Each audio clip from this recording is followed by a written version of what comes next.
ఇక్కడ ఏముంది? BJP IT cell chief Lashkare తీవ్రవాది జమ్మూలో గుట్టు రట్టు చేసిన గ్రామస్తులు, భారీగా మరణాయుధాలు స్వాధీనం.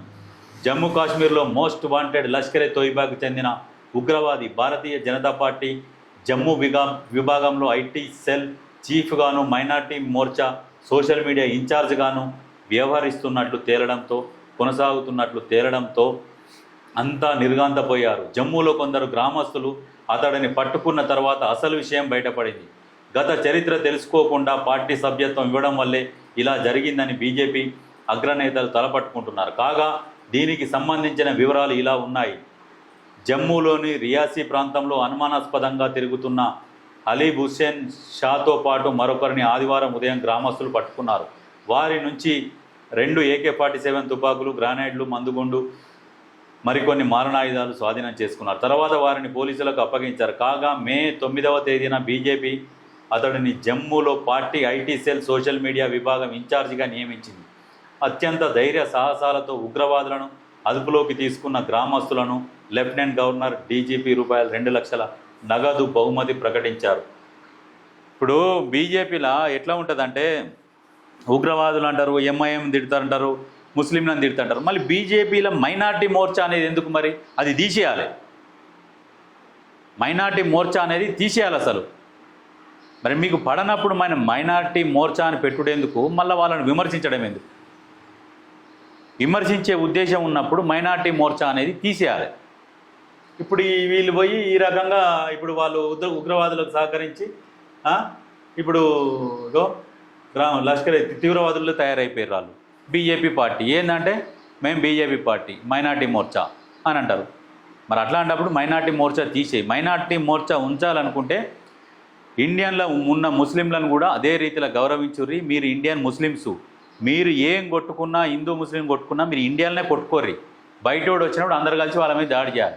మనము ఇండియన్ ముస్లింలకు వ్యతిరేకం కాదు, ఓన్లీ టెర్రరిస్టులకు మాత్రమే మనం వ్యతిరేకము అన్నది ఒక నినాదం తీసుకురండి. ఆ రకంగా ఉండి మాట్లాడుర్రి. మళ్ళీ ఇక్కడికి రాగానే మీరు అట్లా చేస్తుర్రు ఇట్లా చేస్తున్నారు అని ముస్లింలని అని డైరెక్ట్ మీరు అనకుండా ఓన్లీ టెర్రరిస్టులకే వ్యతిరేకం మేము అనే భావనతో మాట్లాడుర్రి. ఇప్పుడు లాస్ట్కి వచ్చేసరికి లాస్ట్కి BJP IT cell incharge minority Morcha ఇప్పుడు ఆయనే ఇప్పుడు తీవ్రవాది తయారై AK-47 పట్టుకొని తిరుగుతుండే. ఇట్లాంటి పరిస్థితి వస్తుంది. అందుకనే ఎప్పుడు కూడా డైరెక్ట్ మీరు మతాన్ని విమర్శించకుండా టెర్రరిస్టులను విమర్శించండి. ఎవరైనా దేశద్రోహులకు మేము వ్యతిరేకమని మాట్లాడు, ముస్లింలకు మేము వ్యతిరేకము, మేము ఏది మతపరమైన రిజర్వేషన్లకు వ్యతిరేకము, ముస్లింల రిజర్వేషన్కి మేము వ్యతిరేకమని మాట్లాడినప్పుడు మైనార్టీ మోర్చా కూడా తీసేయాలి. మరి ఆలోచించరు. ఇది నేను చెప్పింది కరెక్టా కాదా? టార్గెట్ POJK, ఆ దిశగానే ఆర్మీ అడుగులు. జీలం నది విడుదల అందులో భాగమే. BSFకు సెలవులు రద్దు. అమిత్ షాకు BSF చీఫ్ పరిస్థితుల వివరణ. రాజ్నాథ్తో CDF సమావేశం. యుద్ధం గురించి 3 రోజుల క్రితమే రాష్ట్రపతి ముర్ముకు వివరించిన అమిత్ షా, జైశంకర్. భారత్ దూకుడుపై పాక్ ఆర్మీలో ఆందోళన. త్వరలోనే POJKలోకి ఇండియన్ ఆర్మీ. డ్రాగన్ తటస్థంగా ఉంటే POJK భారత్ వశమే. కాశ్మీర్ అభివృద్ధిని తట్టుకోలేకపోతుండ్రు. పహల్గాం దాడితో భారతీయుల రక్తం మరుగుతుంది. భారత్ అండగా నిలిచిన దేశాలకు కృతజ్ఞతలు. మన్ కీ బాత్ ప్రసంగంలో నరేంద్ర మోడీ. పహల్గాం ఉగ్రదాడి తర్వాత పాకిస్తాన్కు గట్టి బుద్ధి చెప్పాలనే పట్టుదలతో ఉన్న భారత ప్రభుత్వం పాక్ ఆక్రమిత జమ్మూ కాశ్మీర్ను స్వాధీనం చేసుకునే దిశగా అడుగులు వేస్తున్నట్టు తెలుస్తుంది. తద్వారా ఆజాద్ కాశ్మీర్లోని ఉగ్రవాద శిబిరాలను సమూలంగా నాశనం చేయడంతో POK మొత్తాన్ని మన దేశంలో కలుపుకునేందుకు పక్కా ప్రణాళికతో ముందుకెళ్తున్నట్లు అర్థమవుతుంది. మరో 5 ఉగ్రవాదుల ఇల్లు పేల్చివేత, పాక్తో యుద్ధం వద్దు కర్ణాటక సీఎం సిద్ధరామయ్య వ్యాఖ్యలు. ఇది కాదు మళ్ళా అంటే యుద్ధం వద్దు అని ఆయన అనలేదు, చెయ్యాల్సి వస్తే తప్పకుండా చెయ్యాలి అని ఆ రకంగా మాట్లాడండి సిద్ధరామయ్య. అది కూడా ఇచ్చిండు. చూద్దాం ఇప్పుడు ఇదేంది. టార్గెట్ POJK మొత్తం విస్తీర్ణం సుమారు 132,000 చదరపు కిలోమీటర్లు ఉంటుంది. POJKలో ఆజాద్ కాశ్మీర్, గిల్గిత్ బలిస్తాన్ ప్రస్తుతం పాకిస్తాన్ ఆధీనంలో ఉన్నాయి. వీటిలో ఆజాద్ కాశ్మీర్ 13,297 చదరపు కిలోమీటర్ల విస్తీర్ణాన్ని కలిగి ఉండగా గిల్గిత్ బల్తిస్తాన్ 72,971 చదరపు కిలోమీటర్ల మేర విస్తరించి ఉంది. అయితే గిల్గిత్ బల్తిస్తాన్లో పెద్ద ఉగ్రవాద శిబిరాలు లేనప్పటికీ ఆజాద్ కాశ్మీర్లో మాత్రం భారీగా టెర్రరిస్ట్ గ్రూపులు తిష్టవేశాయని భారత సర్కారు భావిస్తుంది. అందుకే ఆజాద్ కాశ్మీర్ పైనే ఇండియన్ ఆర్మీ మొదటగా యాక్షన్ తీసుకోవచ్చనే ఊహాగానాలు వినిపిస్తున్నాయి. ఈ ప్రాంతం భారత్ కంట్రోల్లోకి వస్తే ఉగ్రవాద శిబిరాలను పూర్తిగా తుదిముట్టించడంతో పాటు ఈ ల్యాండ్ను ఇండియాలో విలీనం చేసుకునేందుకు అవకాశాలు ఉంటాయని అంచనా వేస్తుంది. ఆ తర్వాత గిల్గిత్ బలిస్తాన్ను చేజిక్కించుకోవడం వల్ల మొత్తం పీఓజేకే భారత్ వశమవుతుందని మోడీ ప్రభుత్వం ఎక్స్పెక్ట్ చేస్తుంది. అందులో భాగంగానే ఆజాద్ కాశ్మీర్లోని ప్రజలను ముందు అక్కడి నుంచి ఖాళీ చేయించడం ఎలా అనే అంశంపై కేంద్ర ప్రభుత్వం నజరు పెట్టింది.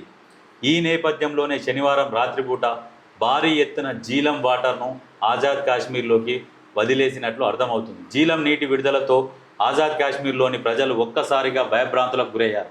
భారత్ తీసుకున్న నిర్ణయంతో ఎక్కడ తమకు ఇబ్బందులు ఏర్పడతాయోనని పాకిస్తాన్ కూడా తీవ్ర ఆందోళన వ్యక్తం చేసింది. ఆజాద్ కాశ్మీర్లోని అనేక ప్రాంతాలు ముంపునకు గురవుతాయని భయపడింది.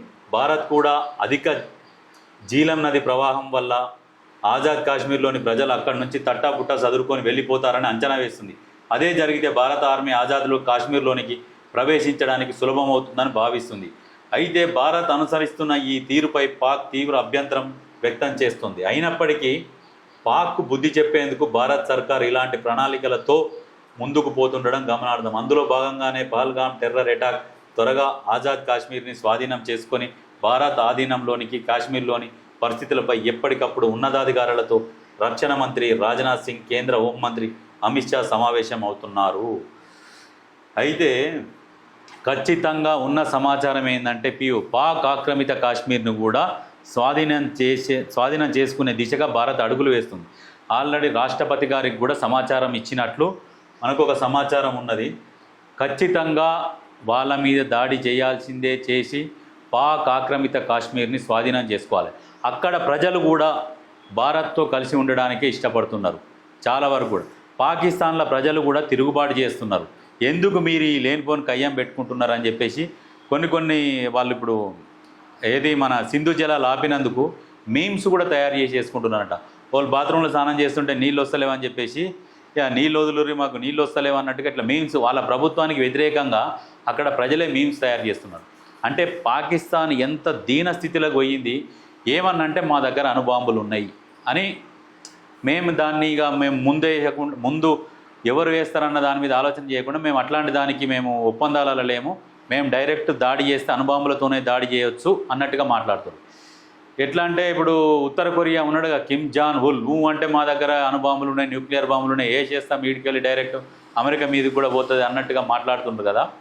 వీళ్ళు కూడా అట్లాంటిది ఏమన్నా స్ట్రాటజీ ప్లాన్ చేసి భారత్ని భయపెడదామన్న ఆలోచనలో ఉన్నారో ఏమో అని అనుకుంటారు. కానీ మీరు 130 అణుబాంబులు తీసి చదువుకునే లోపల పాకిస్తాన్ ప్రపంచ మ్యాప్లో కనబడకుండా జరుగుతుంది.